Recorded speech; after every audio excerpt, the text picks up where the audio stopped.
हरे कृष्ण ओम ज्ञानतिमिरन्दस्य ज्ञानाञ्जनशलाकया चक्षुरुन्मीलितं येन तस्मै श्रीगुरवे नमः. Today we will not have Vishnu Chakravarti's commentary till 12th. So till the time, but some days we'll have, whenever possible, we'll have proper reading sessions today, and we'll see if tomorrow devotees are interested. Then, if they're available, then we can discuss on Balramji also, based on public demand. So here we'll continue our discussion. This is a very important chapter, pure devotional service, the change of heart. This is what should happen. The difference is what happens when a living entity's heart changes, his thinking, feeling, and willing. All three things will change. The way he is thinking, the way his emotional state, and then the way he is desiring. If these three changes, then there is change in heart. For change in heart, by so many demigod worship is given. Basically, it is telling that these all things people are working to fulfill, and these are all recommended in the Vedas only. It is not somewhere outside it is coming. These are recommendations in the Vedas. Vedas are basically helping a living entity how to remain happy in this material world, because that's what the living entity wants. And but somehow, if a living entity is fortunate enough and he gets that intelligence that maybe I don't need all these things, and then he will come to a right understanding. Yes, I don't need all these things. He's completely frustrated enjoying this material world, and then he tries to get liberated from this material world. That's how it happens. But there is pleasure in this material world, and people are happily trying to get that pleasure. There is no doubt about it. And here we have seen in this section, the conclusion of this section is Akama Sarvakama Mokshakam Udharadi Tivrena Bhakti Yogena Jita Purushaparam. No matter whatever you want, go to Krishna only and ask. But yes, there is no guarantee Krishna will fulfill. That is a problem. That's why people don't go to Krishna. All these Asari mentality people, they go to Brahma and Shiva. They know with Krishna, there is no guarantee that our desires will be fulfilled. Only if there is some great mercy, the demons like Bali Maharaj, he was worshipping so many other things. But when Vishnu came, he immediately understood, yes, I don't need anything. I just need him only. And then he surrendered. But in general, demons, they don't want. They have all philosophy. We are hearing 10th Canto Bhagavatam. Kamsa knows all philosophy. Hiranyakashipu also knows all the philosophy. That I am not the body, spirit, soul, and the soul transmigrates. But still, they don't want to surrender. They don't want to do it. They said, okay, we'll figure it out how we can enjoy in this metal world. The mentality is always like that for a living entity. And now this further it is explained. All the different kinds of worshippers of multitude demigods can attain the highest perfectional benedictions, which is spontaneous attraction unflinchingly fixed upon the Supreme Personality of Godhead only by the association of pure devotees. So this is the secret. Until these people get the association, that's why we give this example. No? Bali Maharaj's brother, Amrish Maharaj's brother, two versions we have, where he tells to Narada Muni, my brother is very, very sinful. Somehow please help him to become and liberate him. Narada Muni said, yeah, I've dealt with so many such people, I'll try with him. And he goes to him, and because Vedic culture, he respects him and welcomes. And when Narada Muni starts preaching, he becomes very upset. And Narada Muni very clearly tells him, because you are so sinful, you are going to go to hell. And he becomes very angry. And he's about to beat Narada Muni. Narada Muni runs away. And when Narada Muni thought, when I am in a safe position, then Narada Muni tells him, see, when you meet Yamarajana, that time you ask him, what is the value of one moment association of a devotee? And then he was very consistent, Narada Muni, from the beginning. And eventually this person dies and he goes to Yamaraj. And Yamaraj says, because of your sinful activities you will eternally remain here, but if you have anything, one last wish we can fulfill. Then he said, oh, this is my opportunity now, because he remembered what Narad Muni asked. He says, okay, what is the value of one moment association of a devotee? And Yamaraj says, oh, I never know, because no no devotees come here, only sinful people come. He says, okay, let us go to Shiva. Shiva also says, my associates are all these bhutas, pretas, pishachas, and all these people only are my associates. Let us go to Brahma. Brahma says, actually, quite a complex question. Let us go to Vishnu. And when they come, Lord says, yeah, good question. You all go back, let this fellow be here. Because of your association, he could come to Vaikuntha. Now, this is the value of one moment association. We have another story of Srinivasacharya. When Ramchandra Kaviraj, he got married, and his palanquin was going in front of Srinivasacharya's house. And Srinivasacharya, uh,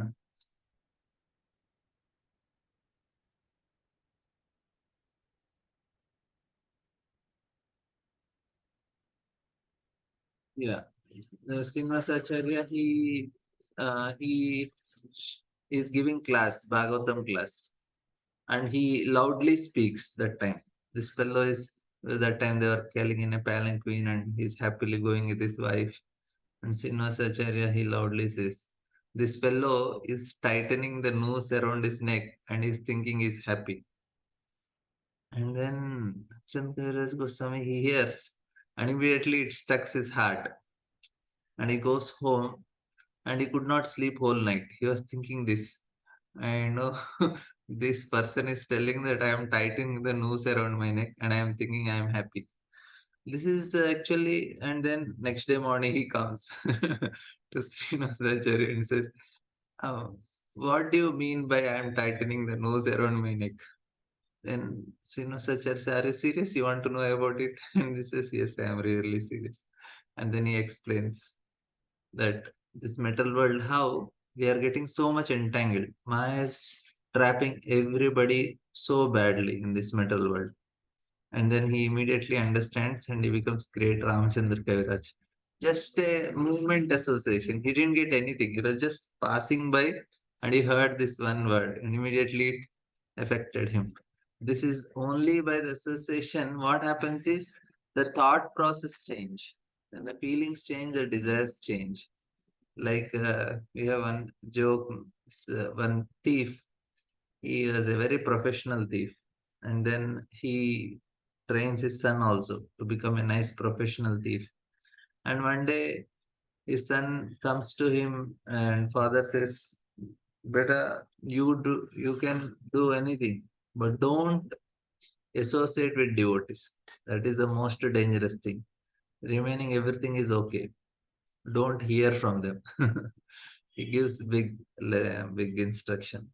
And his son is very obedient. He never took a chance. He said, I will never hear from devotees. One day what happens? He made a big theft and then he runs away. And somehow the the what is the soldiers of the king were chasing. And he goes, then he sees there is a satsang and there's so many people are there. Then he says, okay, let me go and sit there so that I'll be escape. And he goes and sits. Then he found out, oh, it's a sadhu is speaking here. And then, but he didn't had option because he has to escape from these soldiers. Then he just sits for 2 3 minutes. And that time the sadhu says that the demigods, their feet does not touch on the earth. They always live because they feel it's very disgusting here. They don't want to touch this place. It's very dirty because so much dust is there na, here in this earthly planet. In heaven planet, it's all very neat and clean. It's very spick and span, very nicely clean.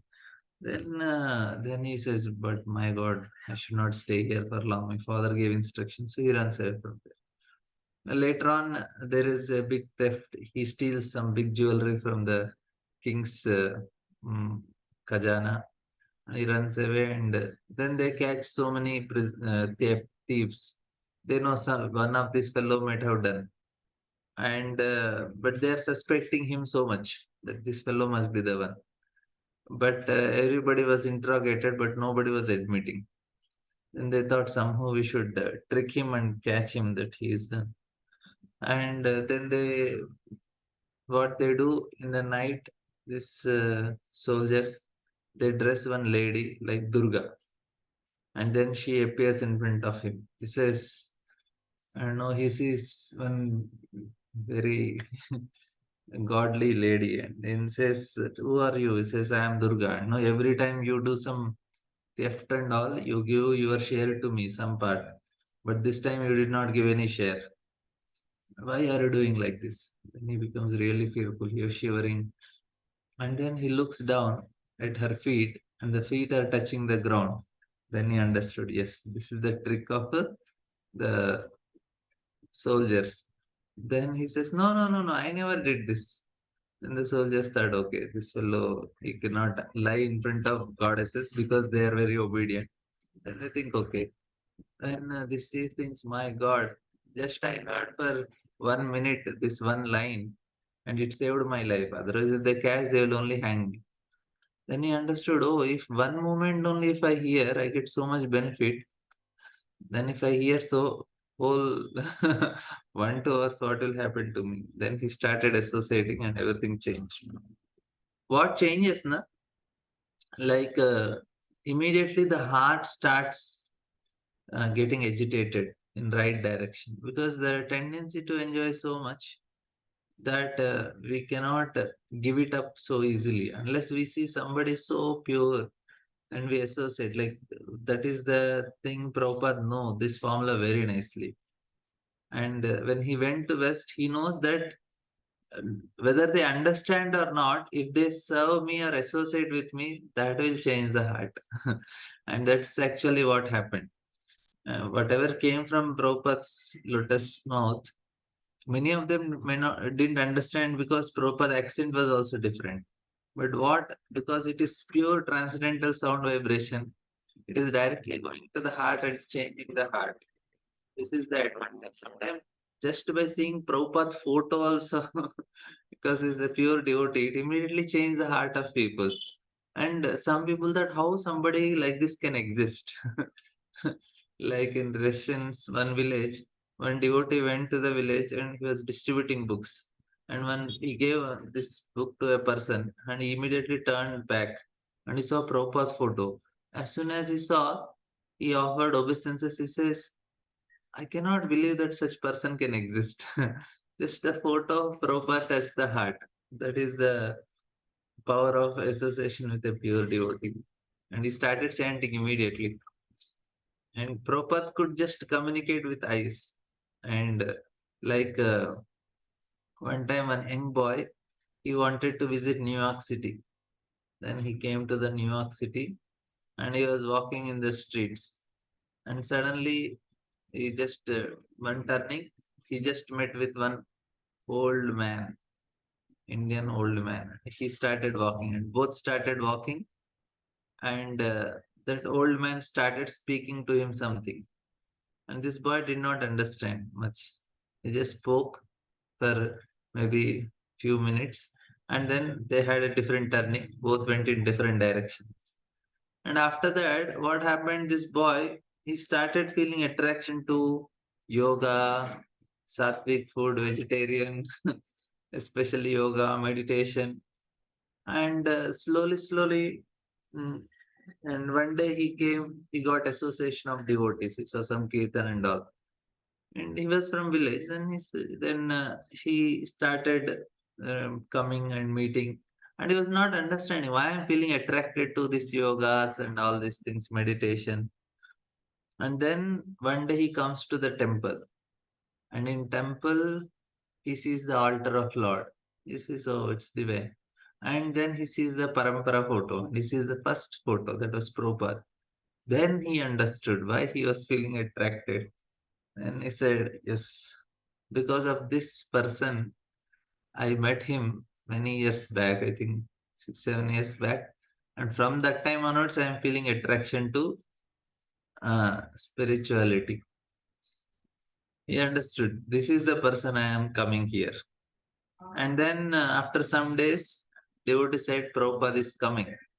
And he was very excited. He wanted to see him again because he met him many years back. That was just few on the street. And then many years, and after that, some 8 years, I think, yeah.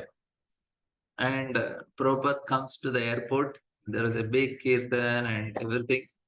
And everybody was bowing down. And suddenly, uh, and he also bows down, but he was looking. And from far, he sees. Then he recognizes, yes, this is the person. And everybody was bowing down. He also bows down. And Prabhupada was walking. And he is a new, so he'll be in the last. And in the last, and Prabhupada walks and comes all the way to him. And he bow down and he gets up. And Prabhupada looks at him. And Prabhupada says, so at last you came. And he was really could not believe that how Swamiji could recognize me. And just the few minutes of interaction, maybe 2, 3 minutes.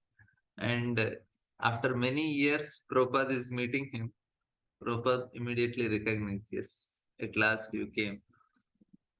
That is the power of association of a pure devotee.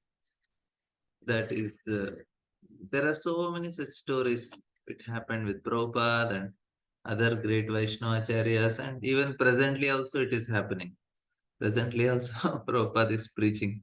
There's some lines in Prabhupada books. Many of them I also came Krishna conscious by reading Prabhupada book. Nobody preached. I read book, I said I directly went to temple. I said I want to join.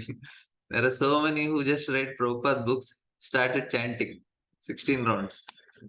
That is Prabhupada's power association.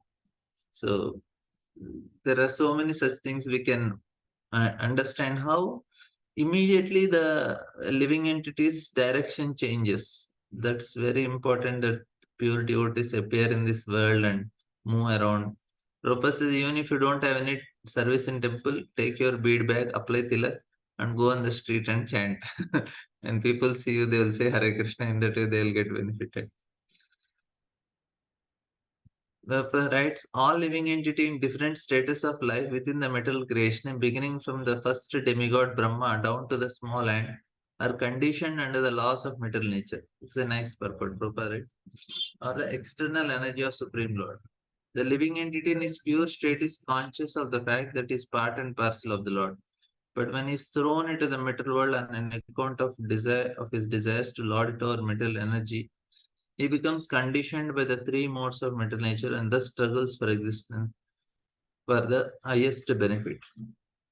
His struggle for existence is something like following the will o' the wisp under the spell of material enjoyment. This is what is happening all living entities, and so difficult also to get out to get the desire. Somehow we are fortunate, at least some spark of desire is there. Slowly we have to nourish it. Every day hearing, reading, chanting, hearing, reading, chanting, we can grow that desire because Guru Krishna Prasade Pai Bhakti Lata Beej, we just got the seed only. We have to very carefully protect that seed, grow that desire more and more by proper hearing, reading, chanting, proper association. And along when you start watering, then the weeds also will grow. Pujala, Pratishtha, name, fame. You should be very careful that they don't grow and only the Bhakti Lata Bija grows. And if you commit offenses, it's a mad elephant offense. Somebody will come and trample. We'll lose even that faith also. You have to be very careful not to get affected by these things. This is the system that is given. We should be very careful to protect this little. Especially we were discussing yesterday, we need Shastra Shraddha. This we need to understand the logic of Shastra very nicely. We have to work very hard in understanding this. Then we will not give it up so easily. Will not get that time. The point of disturbance will be aparadas. Otherwise, there is no problem. We should not commit offenses. And we read Shastra nicely. Don't associate with outside people. We are safe. So Prabhupada writes all plans for material enjoyment, either by worship of different demigods as described in previous verse of this chapter, or by modernized advancement of scientific knowledge without the help of God or demigods, are illusory only. For despite all such plans for happiness, the conditioned living being within the compass of material creation can never solve the problems of life, namely birth, death, old age, and disease. The history of the universe is full of such plan makers, and many kings and emperors come and go, living a plain making plan making story only. So this is this is the situation. But the prime problem of life remains unsolved despite all endeavors by such plan makers. Main thing we need to understand, if we change our heart, we are the happiest people. If this understanding comes, then there is then no need of any other thing. At the end of this chapter, even our heart does not change, but at least we should know that if my heart changes, I am the most happiest person. It's not how much I have, it is how much my heart is changed. That is the formula for happiness. We should be very clear with it. Like, this is the important point. When Chitraketu Maharaj, where he got married, and he was marrying so many women, and he lost the count also. Suddenly he meets somebody and he asks, "Who are you?" And she used to say, "Oh, I'm your wife." Because he had 1 million wife. I don't know how many, 1 billion or something. Now he had so much material enjoyment, but what he did had son. Now, when Angiramuni comes, he says, "No, no, you'll not have a son." He said, "No, no, no, I want to have son at any cost." Then he says that, but okay, one condition we'll give you, but you should name him Harsha Shoka. Now, Chitraketu Maharaj did not take it seriously. When he was told Harsha Shoka name, he will give you pleasure and pain.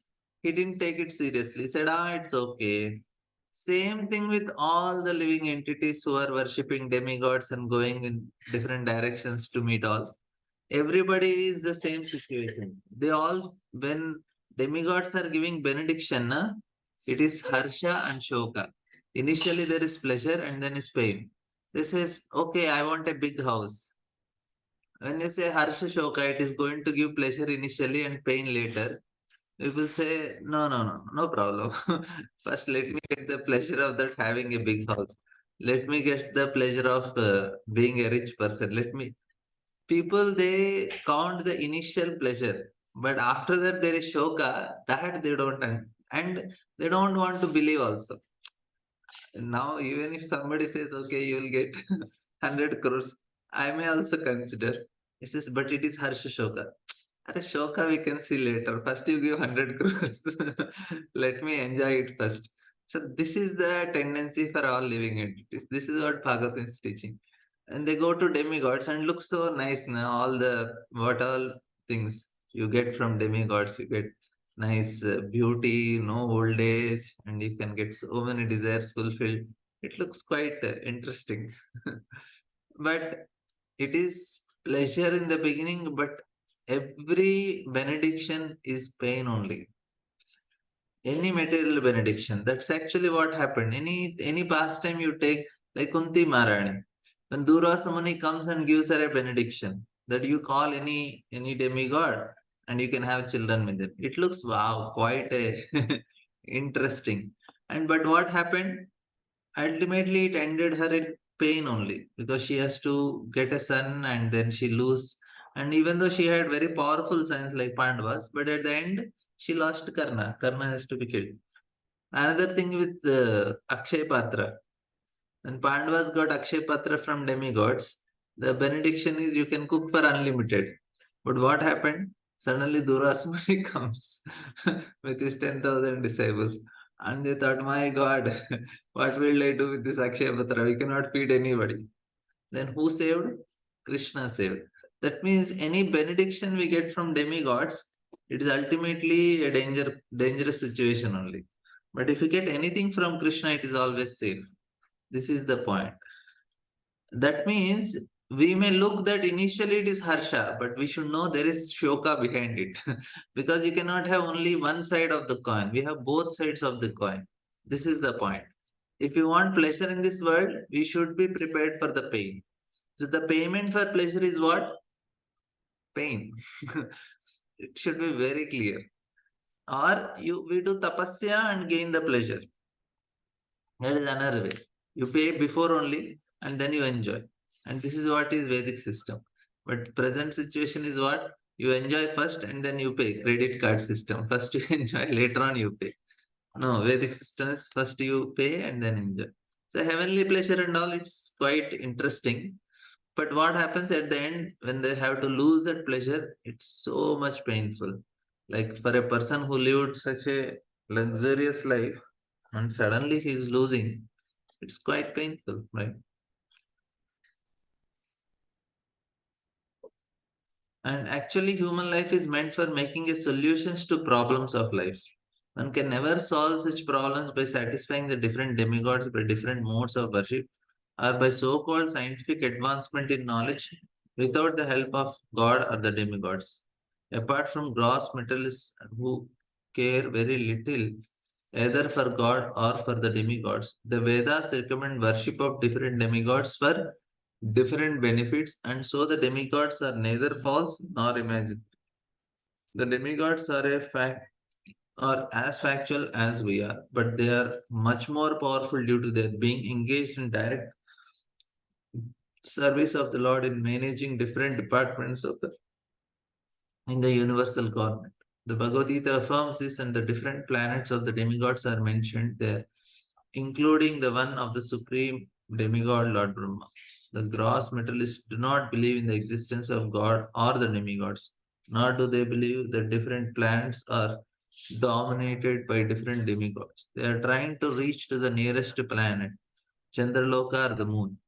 But even after much mechanical research, they have only very scanty information of the moon. And in spite of such false advancement for selling land on moon, the puffed up scientists or gross materialists are having difficulty reaching this nearest planet, and what to speak of other planets which are unable even to count.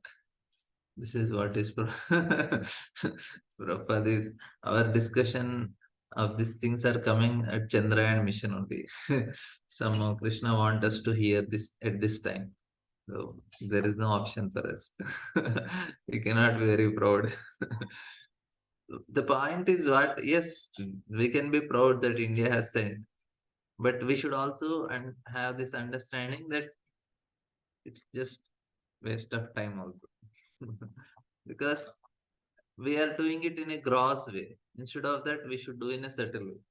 So it is Indians. They were also able to go to higher planets before also without a mission. Now we are sending a mission. But people from Vedic culture, they were happily able to go. Arjuna went, and many people went, and they could come back also. But their ways of going is much more subtle. It's not a gross way.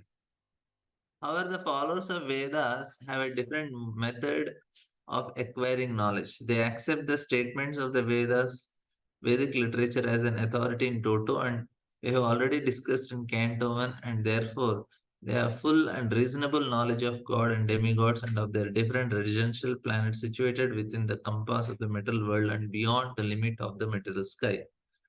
The most authentic Vedic literature accepted by the great Indian acharyas like Shankara, Ramanuja, Madhva, Vishnu Swami, Nimbarkan, Chaitanya, and studied by all important personalities of the world is Bhagavad Gita, in which the worship of demigods and their respective residential planets are mentioned. Bhagavad Gita 9.25 affirms, Yanti Devata Devan, Pitrum Yanti Pitruvata, Bhutani Yanti Bhutebhya, Yanti Madhyajanoma. The worshippers of demigods reach the respective planets of the demigods, and the worshippers of forefathers reach the planets of the forefathers. The gross materialistics remain in different material planets, but the devotees of the Lord reach the kingdom of God. Maybe this is the time Prabhupada is writing. That time also, America is sending people to moon. So Prabhupada is, that is that.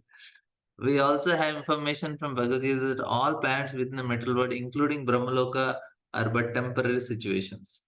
So we have a question here in the chat box. Can you kindly explain 14 planetary sense gratification destination after enjoying? Means they will uh, they will be destined to go to hellish planets. Also explain different layers of moha created by Brahma. The 14 planet systems, I don't know much details what type of enjoyment they have. But what we can understand is the more subtler we are, the greater the enjoyment. That is the system there. The higher planetary systems, how they are understood is they are much, much more subtler than what we are experiencing the things on this world. Like say if animals na, they enjoy very grossly, they eat food, they sleep, but it's a gross way. Then we go to our cooking, we cook the same food only, but we can make it more finer and finer. We can so many varieties.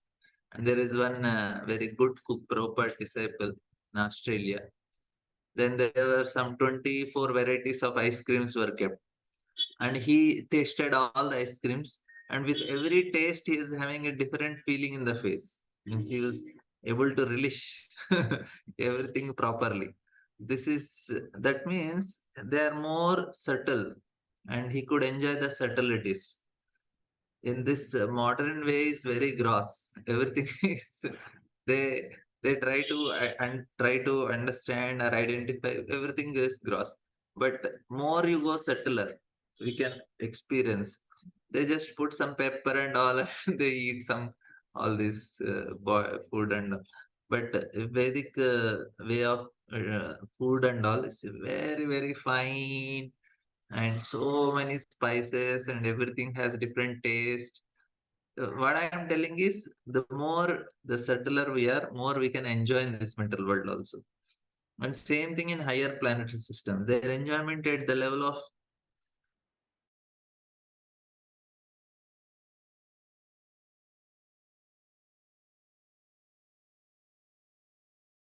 And then we discussed also, if you go to the coverings of the universe, each covering can give the maximum pleasure. At the level of earth covering, the nose gets highest pleasures. And then at the level of water, there are taste, such a high taste a person can experience. So it's a more subtler level.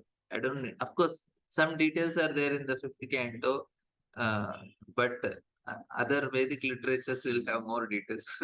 But we should not go and read them. It's very risky. We may get attracted. We think, oh, let me also try this. What about this? But interestingly, all the pleasures multiplied millions of times cannot equal to a drop of pleasure that we experience in the spiritual world. So even the senses are completely satisfied and nourished in the spiritual world. So you need not worry about it. Krishna is going to take care. We just have to serve him. We think, oh, let me try. No, that is the highest pleasure for the soul.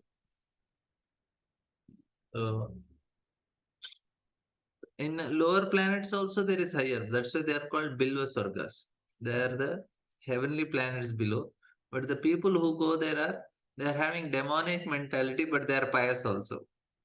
Like there will be pious people, but their mentality is very demonic, like Jarasandha. He was giving charity, left, right. He was giving charity. He knows if I give charity, if I do pious activity, I enjoy. Such type of demonic mentality, they will be sent down. I said, okay, you want to enjoy, enjoy it.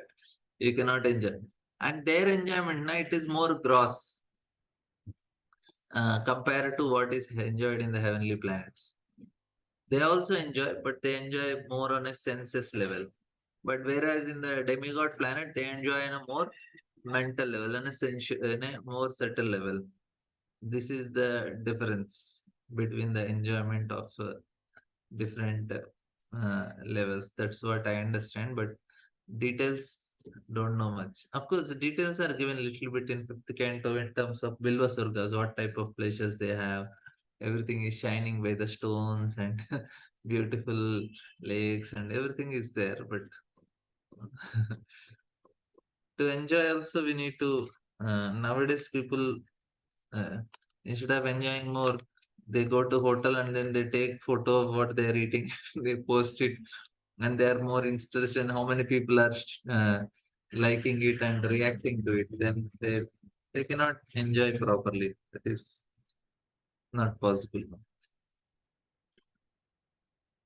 So it is said the worshippers or demigods have one facility more than the unbelievers due to their being convinced of the Vedic version, by which they can get information of the benefit of worshipping the Supreme Lord in the association of devotees of the Lord. The gross materialistics, however, without any faith in Vedic version, remains eternally in darkness, driven by false conviction on the basis of imperfect experimental knowledge or so called material science, which can never reach into the realm of transcendental knowledge. Therefore, unless the gross materialists or the worshippers of temporary demigods come in contact with transcendentalists like the pure devotees of the Lord, their attempts are simply a waste of energy. This is the point. Only by the grace of the divine personalities, the pure devotees of Lord, can one achieve pure devotion, which is the highest perfection of human life.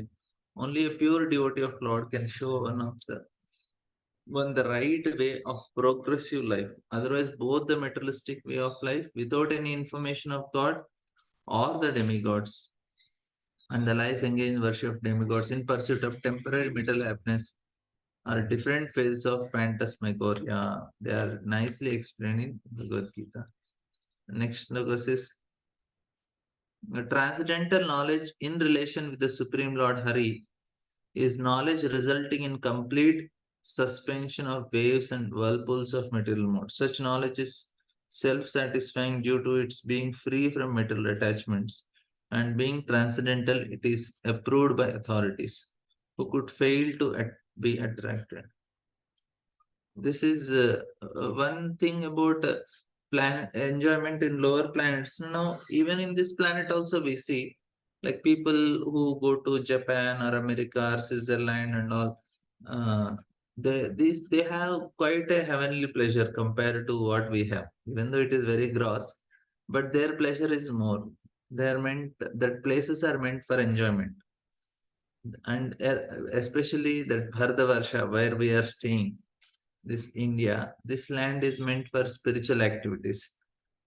What we can do, they cannot do, but what they have facilities, their senses are a little more stronger. They can work very hard, they can enjoy. It is not for India. That's why India don't get many medals compared to other countries because their bodies are meant for different purpose. They are meant for different activity. If Indians are told for sit and hear for long time, we Indians we can sit and hear Krishna Katha for long time because our body is meant for sitting. Even to make Padmasan or Sukhasan, some of the Westerners they cannot sit in Sukhasan, Padmasan. Padmasan is very difficult for them because to sit even in Padmasan and Sukhasan also you need some Sukriti. You cannot sit in Padmasan without Sukriti also. You need to have some Sukriti to even sit like that. And what to speak of and Prabhupada said because the metaphysical boundaries are very important, we discussed, and metaphysical boundaries are what is based on the consciousness. Prabhupada says Indians are 50% Krishna conscious. Amazing, array, how 50%? In the sense, because in a psychological level, in a more subtler level, at the sanskaras level, for Indians, it is much more easy because they're already born in this place. They have that sanskara. That's why to preach to Indians about Krishna consciousness is very, very easy compared to any other place in the world. We get so many devotees, and especially in Bengal and all, they are much more favorable. And many of the houses and all, they have everyday evening kirtans before they are not a devotee also they are not devotee means they are devotees but they without ISKCON also they have this culture. Many devotees they shared that we used to have every day Gaurarti in the house, and after that they came in contact with ISKCON, they got initiated. Otherwise also And South India also, small time I was also going to temple doing bhajans. This is of course nowadays children don't have time because they are so busy with. If they have time, they are busy with their video games and they are with tuitions and all because of this competitions and all. But otherwise, their consciousness it is easy to become Krishna conscious, and for them to understand law of karma, you are not the body, spirit, soul, is quite easy. And Prabhupada writes, according to Bhagavad Gita, the characteristics of pure devotees are wonderful. The complete functional activities of a pure devotees are all engaged in the service of the Lord, and thus the pure devotee exchange feelings of ecstasy between themselves and relish transcendental bliss. This transcendental bliss is experienced even in the stage of devotional practice, sadhana avastha, if properly undertaken under the guidance of a bona fide spiritual master. And the mature state, the developed transcendental feeling, culminates in realizing of the particular relationship with the Lord by which a living entity is originally consistent up to the relationship of conjugal love with the Lord, which is estimated to be the highest transcendental bliss. Thus, Bhakti Yoga, being the only means of God realization, is called Kaivalya. In this connection, Srila Jiva Goswami quotes the Vedic version Eko Narayano Devo Paravaranam Param Aste Kaivalya Sanjitaha. And establishes that Narayana, the personality of Godhead, is known as Kaivalya, and this and the means which enables one to approach the Lord is called Kaivalya Panta, are the only means to attain the Godhead. And the Kaivalya Bhanta begins from where? Shravana. That's what Prabhupada says. Harikatha. We have to hear. Without our, just by hearing, even you don't understand the language, also will change the heart. If you are hearing from a right person, that is the power of the Krishna Katha. What will change? Even, okay, I didn't understand the Krishna Katha. It is spoken in, say, some other language, and I may not know the language. And now, if somebody is sitting and hearing, what will happen? Immediately, the soul starts vibrating because the soul vibrates for service for Lord. So there the change happens. It is not happening. I may not understand it, but the soul is start vibrating, especially when a pure devotee is chanting. Immediately, the soul starts accepting it because it is very hungry and thirsty for something pure. And when Prabhupada started chanting in Thompson's Square Park, just Prabhupada Kirtan only melted many people's heart. Like I was telling, no, Prabhupada was walking in Rath Yatra, and he looks, and there was one lady, she was standing there, and Prabhupada looks at her, and Prabhupada is conversing with her with eyes only. Prabhupada says, you are not okay, and she is trying to rebel. She's telling, no, I'm okay, I'm okay. But the way she is looking and Prabhupada is looking at her. Prabhupada is looking, you are not good, you are not fine. And she is telling, no, no, I am fine, I am fine. And just Prabhupada said, no, you are not fine. And just after looking for few seconds only, it is because he's walking, and immediately tears started coming from her eyes just by looking at Prabhupada's, and the conversation is going with eyes. And Prabhupada could touch the heart, and the heart is saying, yes, I want Krishna. I am not actually fine in this material world. This is actually what happens. Like Prabhupada went to one nudist club. That time devotees were taking Prabhupada everywhere for preaching. They said Prabhupada had so much fire for preaching everywhere and anywhere. So they took it to whoever is inviting, they were taking. So nudist club. So Prabhupada went there, the car came and Prabhupada was taken to that some farm. And Prabhupada, as soon as he got on, he saw everybody was nude there. Only person who was wearing dress was Prabhupada. And Prabhupada goes and he did kirtan, and he saw one person was working in the garden, and Prabhupada asked him, what are you doing? And he said that I am doing gardening. I'm putting potatoes and all, he said. Prabhupada says, no, I am asking, what are you doing? And he didn't understand. Then Prabhupada said, "What are you doing with your life?" As soon as he heard this question, immediately got up, went inside, saw some clothes here, there. He wore it and he went to the city back. And after that, he goes to ISKCON temple and he gets initiated. Now the point is what? Prabhupada immediately could awaken the soul. Just Prabhupada, what are you doing with your life? He immediately understood, yes, everything got. This is the advantage, the heart vibrates. And there is pure katha, pure kirtan. We have to spend hours and hours and hours in pure katha and kirtan. That's all. No need to do anything separately. Just to be there as a mood of service. We should sit and hear. Everything is happening. Pro- Krishna only does everything. That is the good thing for us. It is not by our thing it is happening. Krishna only cleanses the heart. Krishna only makes us very pure. Krishna only gives all this ecstatic feeling. What is expecting is just make an endeavor. Just make an endeavor. Everything nimitta matra bhavasavya sajam. This is the advantage with this process. We are not anyway doing anything. Just have to sit and hear every day morning, come and hear Krishna Katha. Every day morning, chant very seriously. And then no need to worry anything. At the end of life, we will end up in Krishna Loka. That is the thing.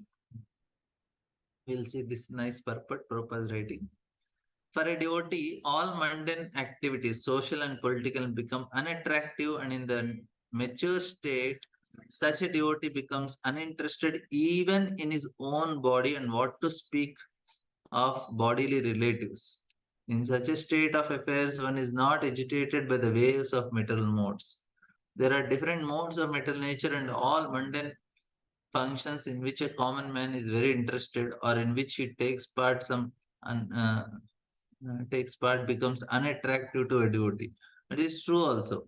If you are nicely chanted and if somebody calls you for marriages and some functions, sometimes we also have to go because some obligation and because they attend our program and they call for their Roji, my brother's marriage, please come this marriage. We go and it's really very, it looks very superficial. I said, why did we come here? And nothing attracts us. It's so boring there. Take your mala chant and somebody comes and sits. Oh, you are from ISKCON. Did you read Bhagavad Gita? I said, yes, I read Bhagavad Gita. Some silly questions they ask and then you have to give a smile and then take a photo and then happily come out. But the point is, it's look why so much money is wasted, lakhs of rupees. You think so much money they are wasting for no purpose. Just I know all these decorations is that means it does not attract only somehow. Fortunately, that is for devotees this happens. Many of the devotees they don't feel any attraction. But of course, we have to do it because as a social norm, we have to follow the standard. But otherwise, if you chant nicely and read Bhagavatam nicely, and if somebody calls for functions, it's such a boring place.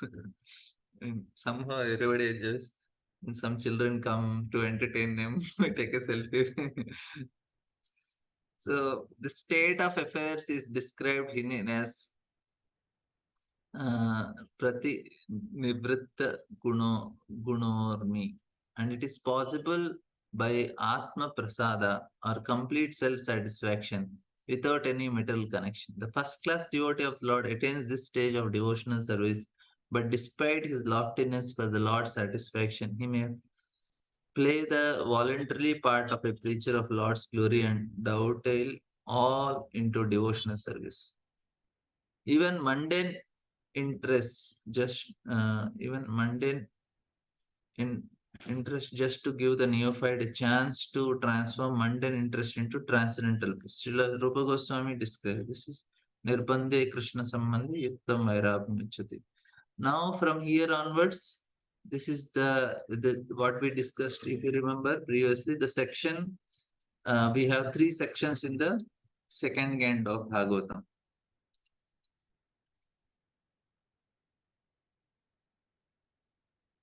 Yeah, even in Grasta. Yeah, if it is not Grasta Brahmachari. If you have chanted nicely or heard nicely, you go to any function, you will feel bored. You say, why did I come here? It's not an option. That is the advantage of if you hear nicely read proper for 1 2 hours and then chant your 16 notes, go anywhere, you'll feel like that only. This metal world, why am I wasting my life here? And it is not Grasta Brahmachari, it is the power of the sadhana. Anybody will feel like that only. And the interesting thing is, you can let me know if you are available tomorrow. Actually, we want to do Abhishekam for Krishna Balram. I will just see if you are interested. We can have class either in the mm, morning or evening on Balramji. If you are available, then please let me know. Otherwise, you can go to temple and have nice Abhishekam and enjoy. So, how many are available? I will have to adjust because I want to add some plan to do some services to the Lord. I will just check if number is big, then I will try to adjust. Otherwise, you enjoy in the temple.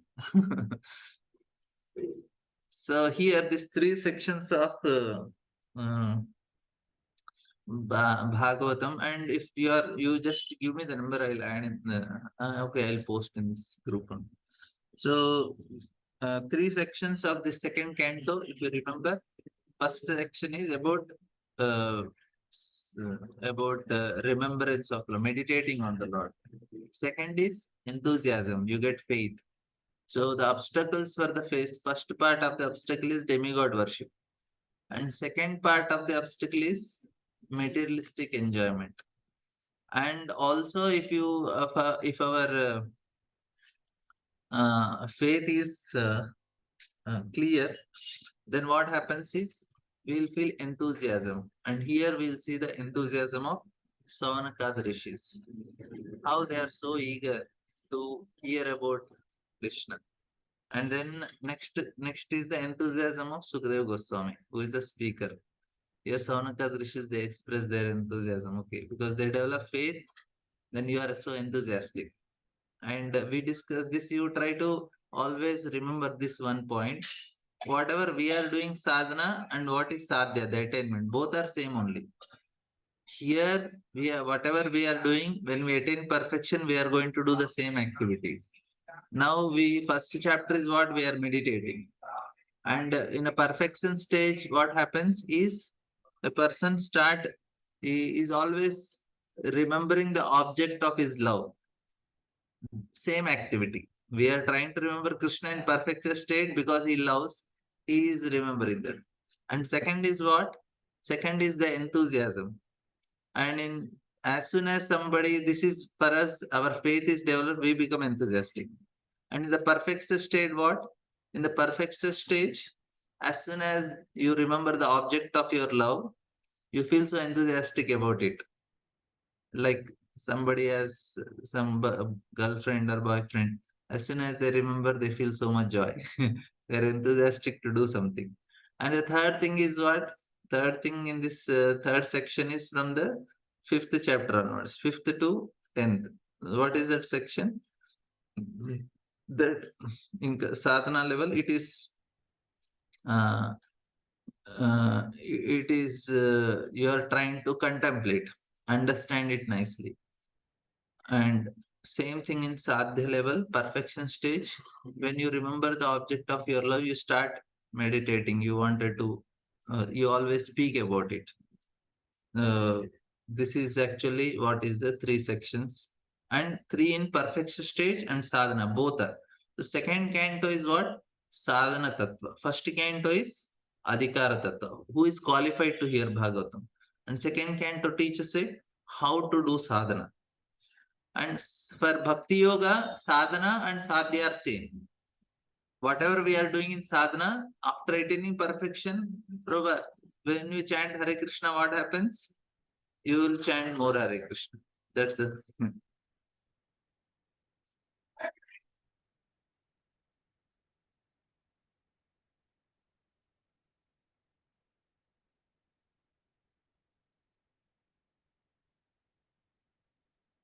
Yeah, this is the point that it is same only for bhakti yoga, whereas jnana and karma and ashtanga, the path is different, the goal is different. For us both are same only. That is the advantage. This so somebody is requested to have the class in the evening. If we have class from 4 to 6, how many it is? Sorry, 4 to 5, 1 hour. It is, if it is possible for somebody, you can let me know, or we'll have in the morning same time, 7:15 to 8:15. If somebody want evening, you separately send me message. Otherwise, we'll do it in the morning only. And you can send me your, actually yesterday I could not save the chat, I forgot. Uh, you can let me, you can just send me the numbers again, or I'll just send my number, or we'll post.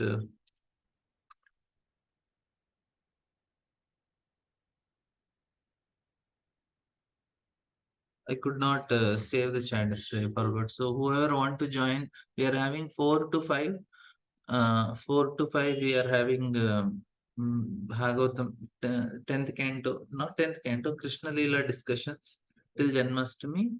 Somebody is interested, they can just, sent my number 83088, they can send me a message, or you can post your number in the chat box. Yesterday's na I could not, they posted in the group, but I forgot to add them.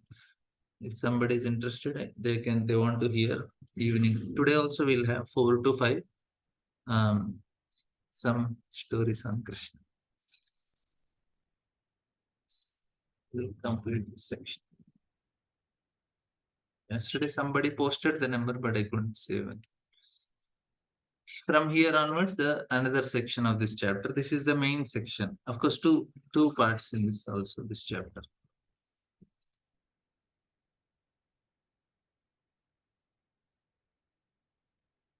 Yeah, I'll post yesterday's class in the recording. We have structural review group, in that I'll post it.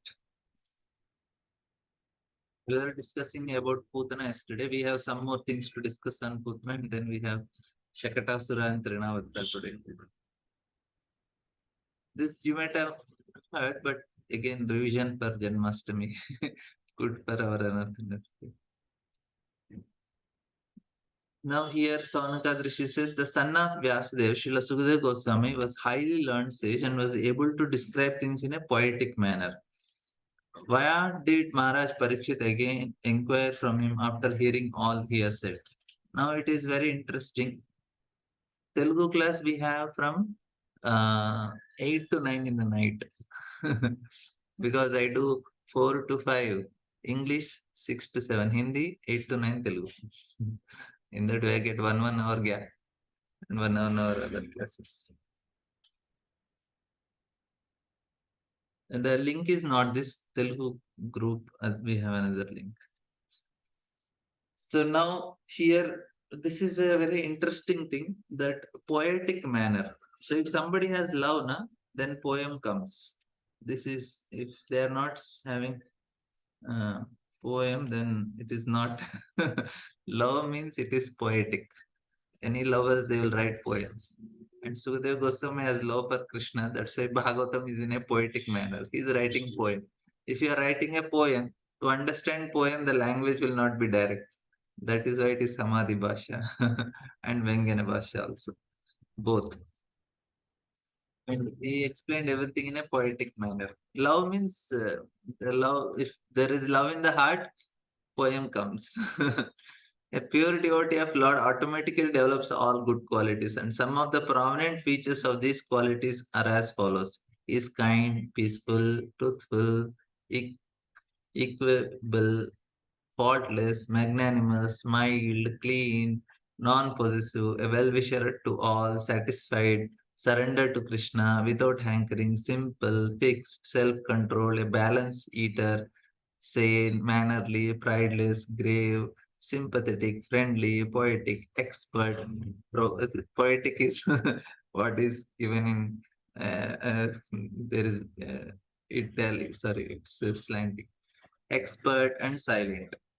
Now we can Compare how many qualities they are mindful. Out of these 26 prominent features of a devotee, as described by Krishnadas Kaviraj, in his Chaitanya Charitamrita, the qualification of being poetic is especially mentioned here in relation to Sukadeva Goswami. Even Krishnadas, his name was Krishnadas, then he was given the title Kaviraj. Kaviraj is a very poetic. That's why he gets this after he writes, I forgot, before Chaitanya Charitamrita, he writes one more book. He wrote in a poetic way some Krishna Leela. Then he gets the title Kaviraj.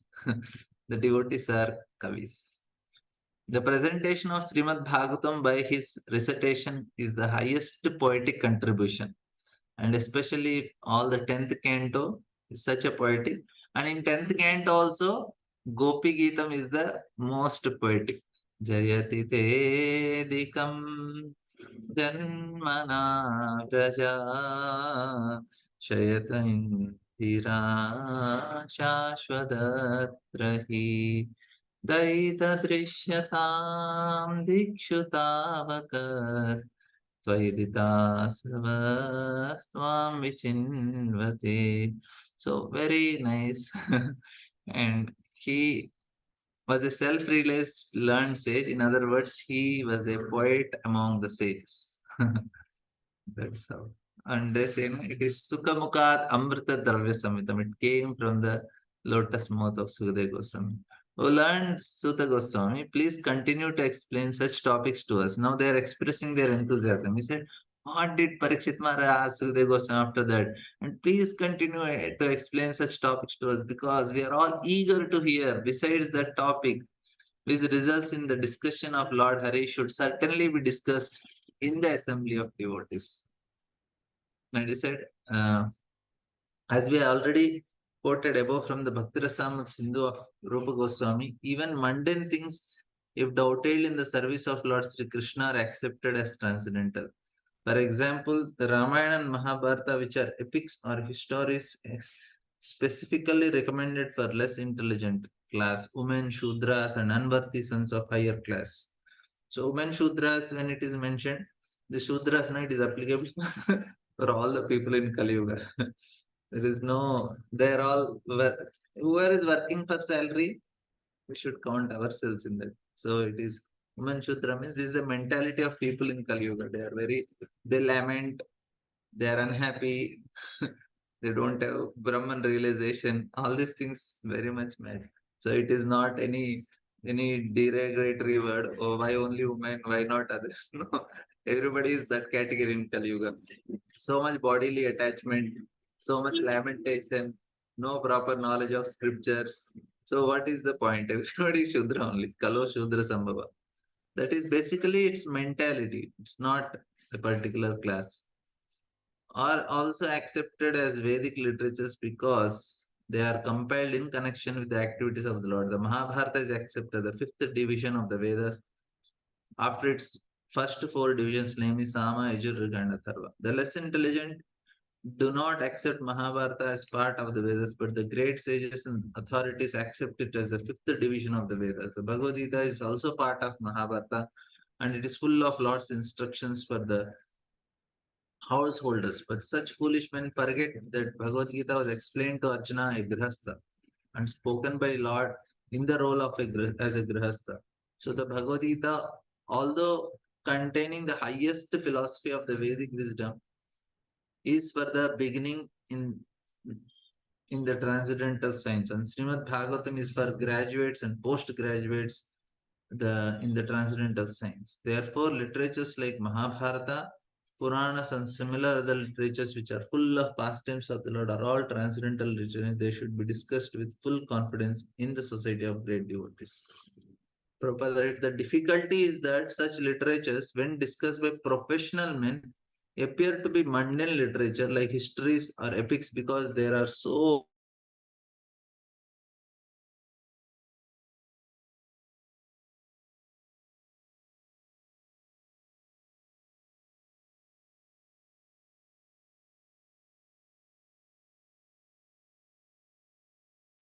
sorry, some technical problem.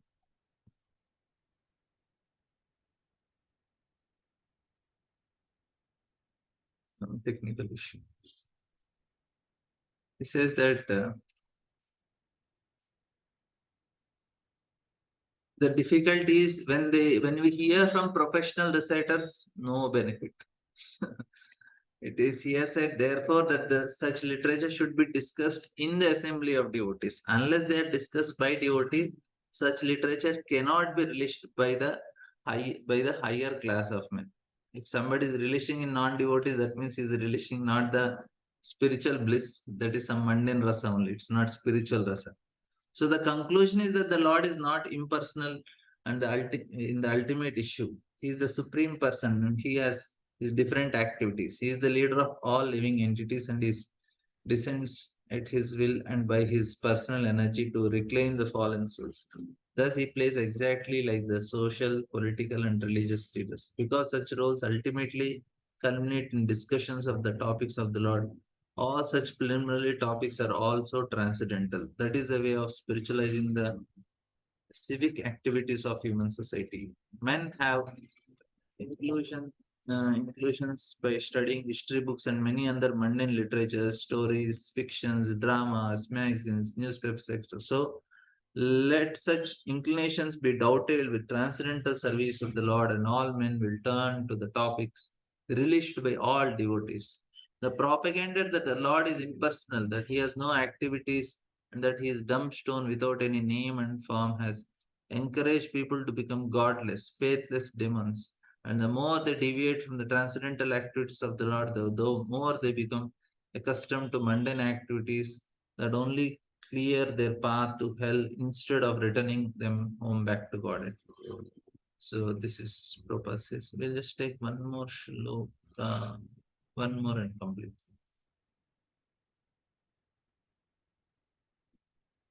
स वै भागवतो राजा पाण्डवेयो महारथः बालक्रीडान कैलिर् बालक्रीडाङ्कि क्रीडन् कृष्णक्रीडान्य आददे. This is a very important verse, especially for parents who have children. They say Maharaj Parikshit, grandson of the Pandavas, was from his very childhood a great devotee of the Lord.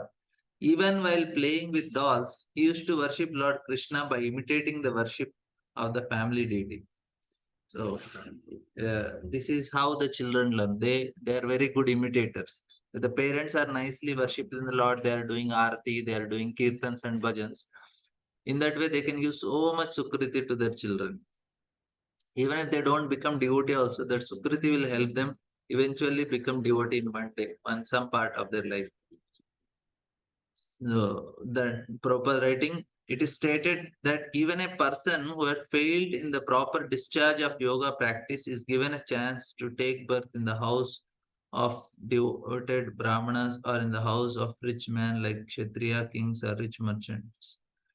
But Maharaj Parikshit, more than that, because he had been a great devotee of Lord since his previous birth, and as such he took his birth in an imperial family of the Kurus and especially that of the Pandavas. So, from the very beginning of his childhood, he had a chance to know intimately the devotional service to the Lord in his family. The Pandavas, all being devotees of the Lord, certainly venerated family deities in the royal place for worship. Children who appear in such families fortunately genuinely imitate such worship of the deities, even in the way of childhood play. By grace of Lord Sri Krishna, now Prabhupada is telling about himself. We had the chance of being born in a Vaishnava family in our childhood. We imitated the worship of Lord by imitating our father. Prabhupada rating. Our father encouraged us in all respects to observe all functions such as Rath Yatra and Dola Yatra ceremonies, and he used to spend money liberally for distributing prasadam to us children and our friends. Our spiritual master, no Prabhupada is telling about Bhaktisiddhas. Our spiritual master, who also took his birth in a Vaishnava family, got all inspirations from his great Vaishnava father, Thakur Bhakti Vinod. That is the way of all lucky Vaishnava families.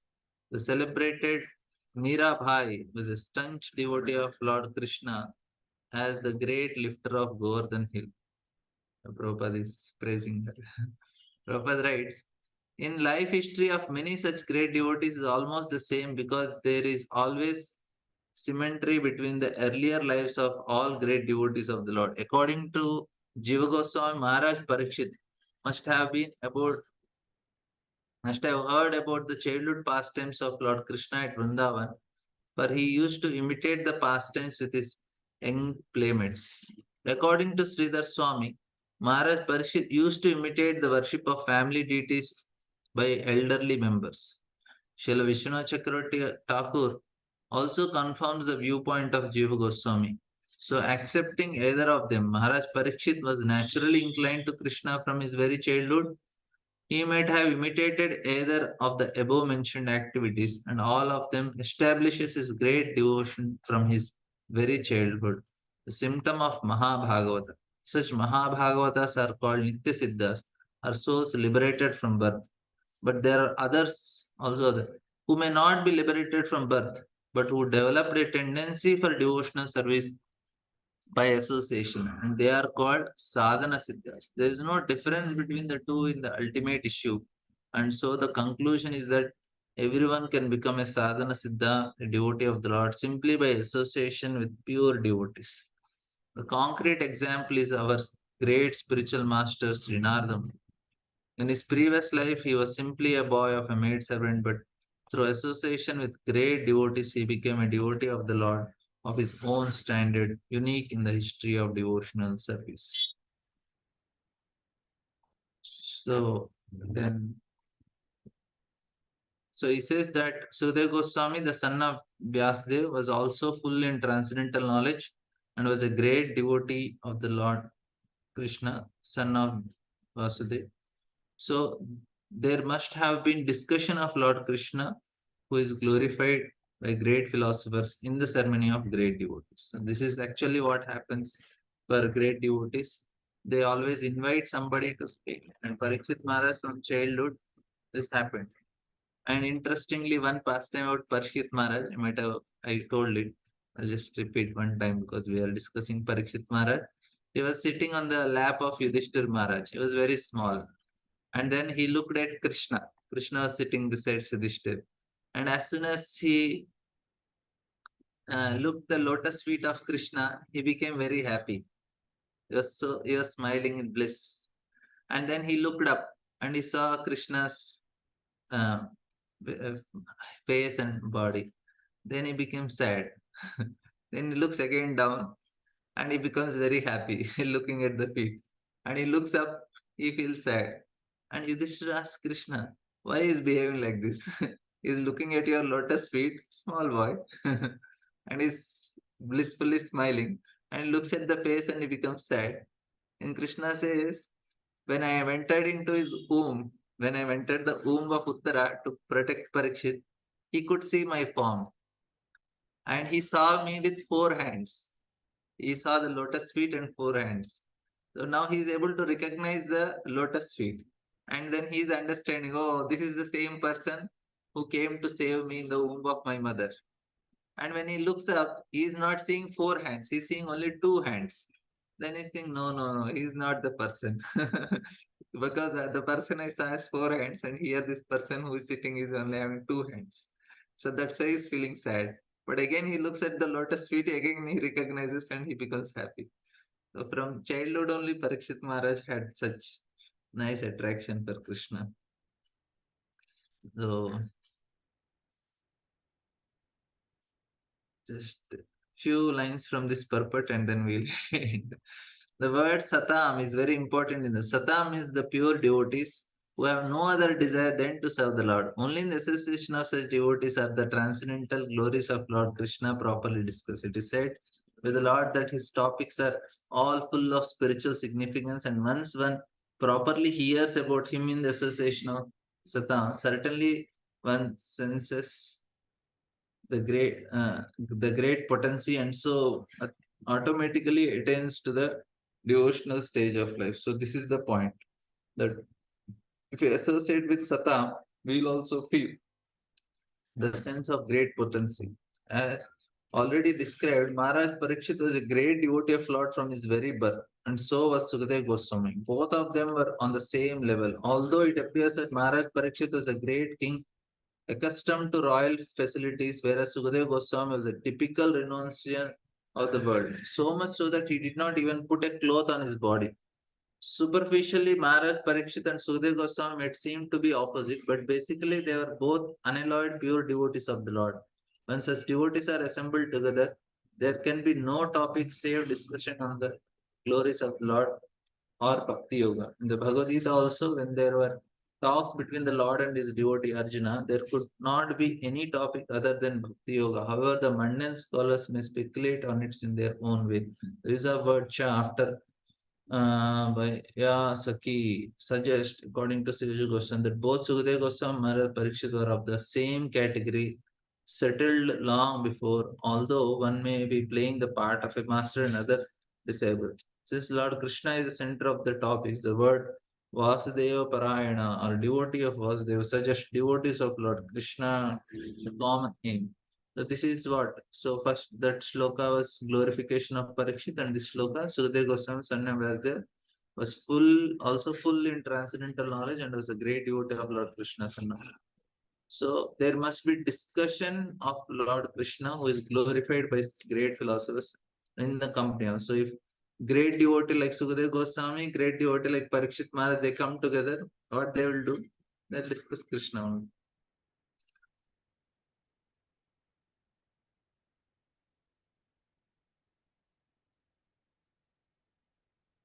Sadhana Siddha cannot become Nitya Siddha. Is it so? Then again a chance of falling down kind. No, no. Sadhana Siddha and Nitya Siddha both are Siddhas only. Siddha means there is no question of falling down. Whether you become Sadhana Siddha or you are Nitya Siddha, both are same only. There is no problem in that. Only thing is nobody will come down. Siddha means no question of coming down. Both are in the spiritual. And this is the most famous verse, Aru Harati Vaipumsa Muddennastam Chennaso Tasyate Kshananita Uttama Shlok. So I will send a message in the group whether we are having class or not, and then we will uh, take the. I will send you the message. If somebody is interested in evening classes and Krishna Katha, please send your number to me, or you can directly send a number, or you can send in the chat box. I'll add to the group. Thank you all very much. Kritara Srimad Bhagavatam ki jai. Srila Prabhupada ki jai. Hare Krishna.